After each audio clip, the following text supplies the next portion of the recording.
Assalamualaikum, hai semua. Okey, kali ini kita akan pergi lebih lanjut dalam bab 10 iaitu kecerunan garis lurus. Cuma cikgu nak ingatkan kamu, nak terangkan semula apa yang dimaksudkan dengan kecerunan garis lurus. Cuma sebelum itu cikgu nak kamu tengok dulu dua video ini, dua situasi ini yang melibatkan kecerunan. Cikgu nak tunjuk kamu satu video di mana ini situasi cikgu naik ke bukit, nak naik bukit melalui dengan menggunakan tangga. Cuba kita tengok. Kita naik bukit ni dengan tangga, dia santai saja. Kita tengok video yang kedua pula ya. Video yang kedua ni pula adalah situasi di mana cikgu bersama dengan anak-anak nak turun bukit. Kalau kamu nampak bukit tu walaupun dia macam bertangga dan ada tali, tapi kenapa semasa menuruni bukit tu kita kena turun? Kenapa kita kena pegang tali tu? Bermakna apa? Kita saksikan dulu videonya tu. Kita turun bukit tu. Cuba tengok macam mana kecuramannya. Videonya pendek saja. Kamu dah tengok kan dua video situasi yang berbeza. Video yang pertama itu semasa cikgu menaiki tangga. Kalau kamu boleh nampak di situ, beza antara video pertama dengan video kedua tu adalah apa? Adalah kecondongan. Condong bukit tu. Gambar kalau kita naik tangga, dia punya condong kurang. Tapi bila kita menuruni bukit, condongnya tu sangat tajam lah. Jadi itu melibatkan kecerunan. Kecerunan garis lurus. Kecerunan kalau dalam situasi bukit tu, itu kecerunan bukit tu lah. Dan dia melibatkan sudut yang ada di bucu antara kecondongan tu dengan dia punya tapak. Cikgu akan terangkan dengan lebih lanjut apa beza, apa yang membuatkan bukit itu dia condong ataupun tak condong. Baiklah semua, kamu boleh nampak di paparan ini adalah contoh, adalah gambar bukit. Di mana bukit ini dia tidak sama, dia tidak rata. Kalau di sini, katakan di sini, katakan ini titik. Katakan kalau di sini titik A. Di sini titik B. Yang di sini C. Yang di hujung ni adalah D. Kalau kamu tengok, antara titik A, B, C dan D tu kecerunannya adalah berbeza-beza. Kalau ada contohnya ada orang lah, ada orang dia naik dari titik A, dia nak pergi ke titik B. Kamu boleh nampak kecerunannya sangat tajam, condong. Jadi macam agak lambat sikit dia mau naik. Tapi kalau dari titik C, nak pergi ke titik D, dia sudah rata sikit. Dia punya kecondongan dia, kecerunannya tu semakin berkurang. Sebenarnya kecondongan ini dia bergantung kepada sudut antara garis lurus tapaknya dan juga dengan kecondongannya tu. Yang di sini ni, sudut yang ini ni. Dia semakin besar sudutnya itu, kecondongannya semakin tinggi. Kalau dia sikit saja, dia punya sudut di pusat sikit sahaja, dia punya kecondongan tu semakin berkurang. Jadi kita akan gunakan kefahaman ini dalam kecerunan garis lurus ya. Baiklah. Di sini adalah rajah yang menunjukkan papan gelongsor di taman permainan lah ya. Katakan kalau ada seorang budak dia menuruni gelongsor itu. Jadi adakah dia menuruni laju ataupun lambat ya. Sekarang ni kita hanya tengok kepada gambar rajah ini. Kamu kena kenal pasti yang mana jarak mencancang dan yang mana jarak mengufuk. Ini jarak yang pertama dan yang ini jarak yang kedua. Yang berada di tapak ni, ini kita panggil sebagai jarak mengufuk. Yang di tangga ni, ini kita panggil sebagai jarak mencancang.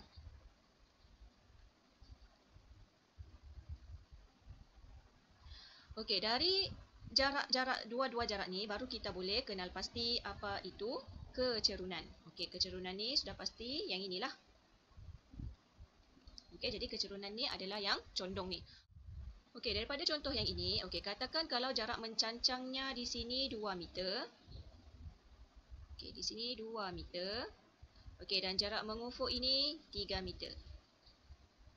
Jadi macam mana kita nak cari kecerunan?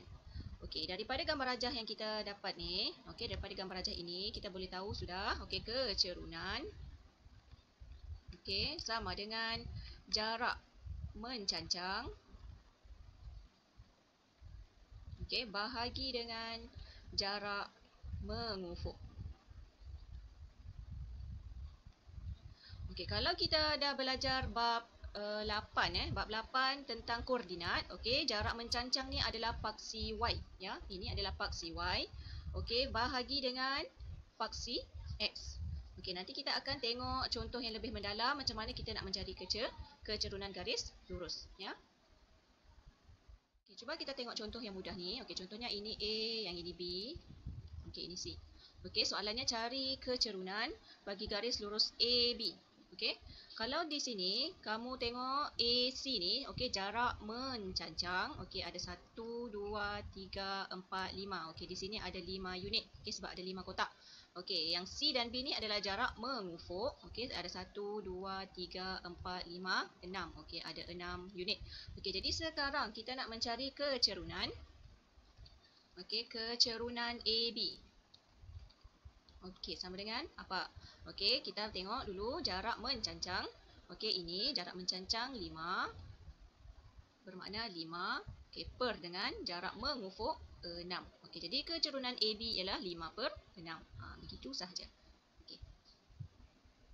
Okey, seterusnya kita akan tengok lebih lanjut. Okey, kecerunan garis lurus pada satah Cartesian ya. Okey, sebagai sebelum kita pergi pada contohnya, okey, kamu tengok dulu rumus. Okey, kecerunan yang melibatkan titik, okey, AB, okey, dia ada koordinatnya ini. Okey, x dan y lah. Okey, kemudian yang ini pula masih lagi sama kecerunan, cuma dia dalam pintasan. Okey, kalau kamu tengok beza antara dua ni, okey, yang pertama ni dia ada dua titik. Okey, dua titik tu bermaksud dia ada ada koordinat. Okey, dua titik dan koordinat.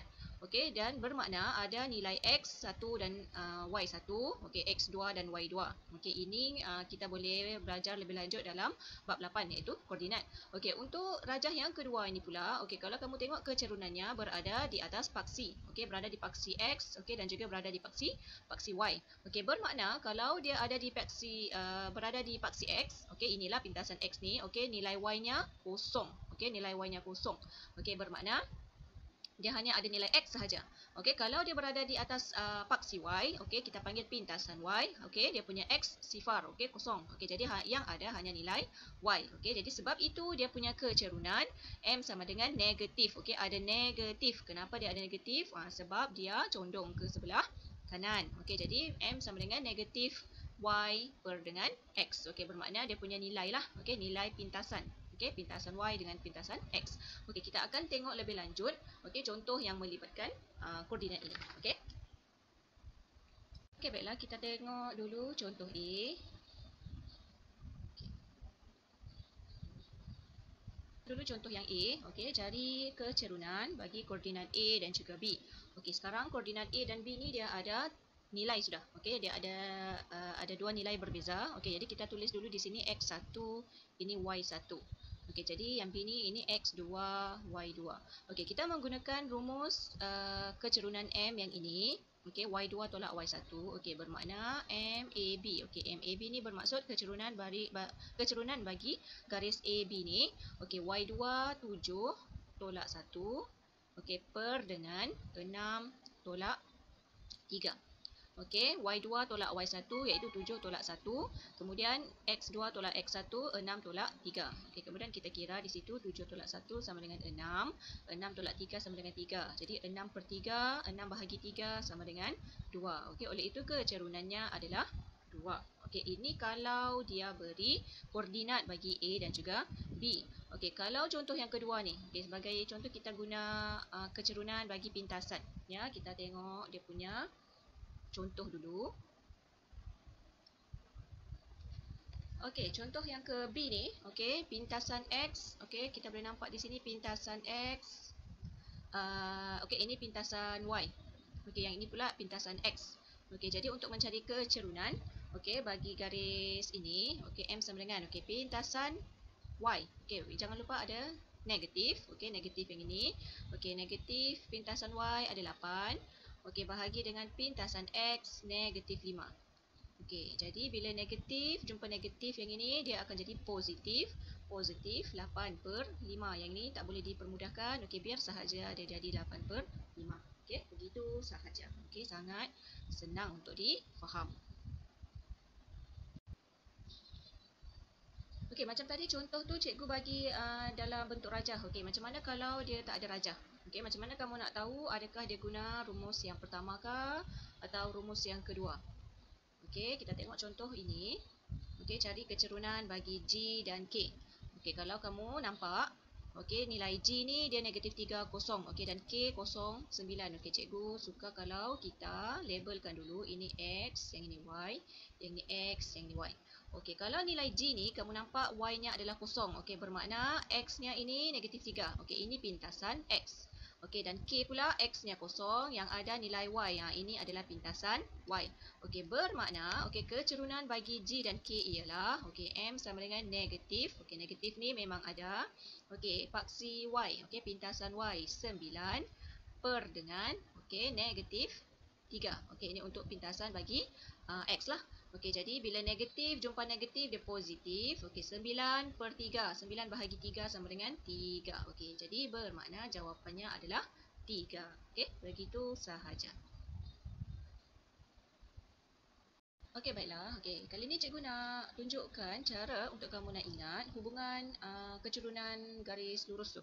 Okey, hubungannya maksudnya kamu nak tahu kecurunannya tu positif kah atau negatif kah, macam mana. Okey, kamu boleh rujuk pada rajah ni. Okey, katakan ini satu garis lurus yang menaik. Okey, dia menaik begini. Okey, bermakna dari atas dari bawah pergi ke atas. Okey, ini kecerunannya adalah positif. Okey, kalau dia dari sini dia pergi ke bawah, turun ke bawah. Okey, kecerunan ini adalah negatif. Okey, kenapa? Kenapa ini negatif? Okey, kerana ini dia condong ke sebelah kiri. Okey, kalau yang ini dia positif ni kerana dia condong ke sebelah kanan lah. Okey, yang ini dia ke sebelah kiri. Okey, kalau dia condong menegak begini, dia positif ke negatif?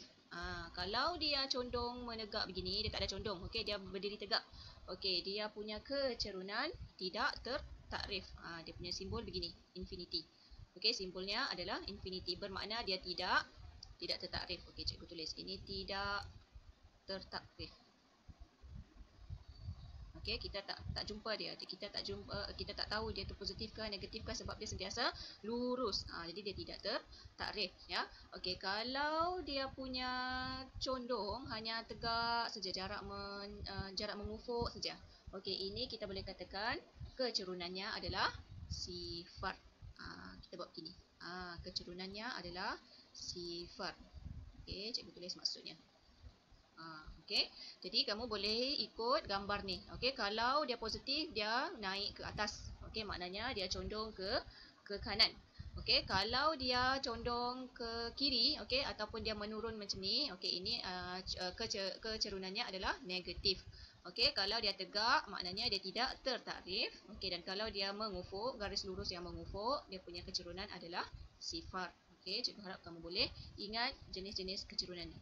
Okey, kita habis sudah bab 10, okey, kecerunan garis lurus. Okey, dalam bab ini yang penting sekali kamu mesti tahu kecerunan. Okey, kamu perlu tahu pintasan X, kamu perlu tahu pintasan Y, kamu kena kenal pasti kamu nak guna rumus kecerunan tu yang mana satu. Adakah dia melibatkan koordinat X, koordinat Y, okey, adakah dia melibatkan pintasan, ya. Okey, cuma yang penting sekali kamu mesti tahu yang mana jarak mencancang, yang mana jarak mengufuk. Okey, jadi kamu ingat kalau kamu turun sahaja bukit, kamu turun sejak tangga, kamu mesti tahu kecerunan sama dengan pintasan Y per dengan pintasan X, okey, ataupun jarak mencancang per dengan jarak mengufuk. Okey, cikgu harap kamu boleh teruskan latihan untuk mencari kecerunan.